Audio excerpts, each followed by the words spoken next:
विदिशा के जीवन धारा कही जाने वाली बेतवा नदी पिछले कुछ समय से अपनी दुर्दशा से परेशान है। हजारों से आश्रित है, वह भी परेशान चल रहे हैं। दरअसल बेतवा नदी के बदली घाट या जानकी घाट पर हरी जलकुंभी चारों तरफ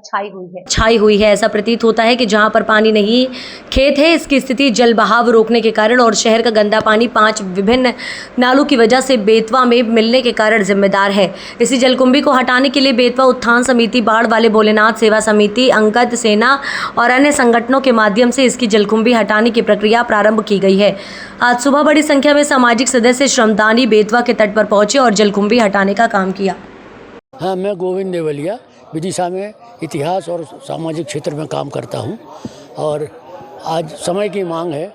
कि हमारी सदा नीरा बेतवा जो जीवनदायिनी नदी है विदिशा और आसपास के क्षेत्रों के लिए, ये प्रदूषण से बुरी तरह से तबाह हो रही है। तो ऐसे में हम सब लोगों का ये कर्तव्य था कि हम इस प्रदूषण को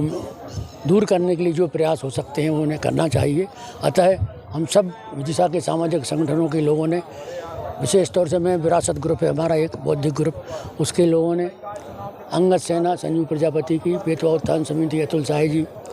इत्यादि के सहयोग से हमने यहाँ जो बेतवा प्रदूषित हो रही है जलकुंभी का, आप देख रहे होंगे पीछे, ऐसा लग रहा है जैसे कोई मूंग का या सोयाबीन का खेत हो, जबकि ये बेतवा है, नीचे अथाह जल है, मगर इतनी जलकुंभी एकत्रित हो गई है कि मैदान सा प्रतीत हो रहा है। और इसका मुख्य कारण ये है कि ये बेतवा में जो हमारे 5-6 नाले,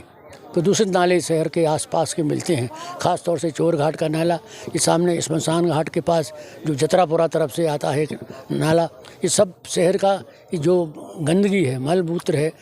अन्य कचड़े हैं, वो सब इन नालों के माध्यम से इस नदी में मिलते हैं। यही कारण है कि वो जल को प्रदूषित करते हैं और प्रदूषित जल में इस तरह की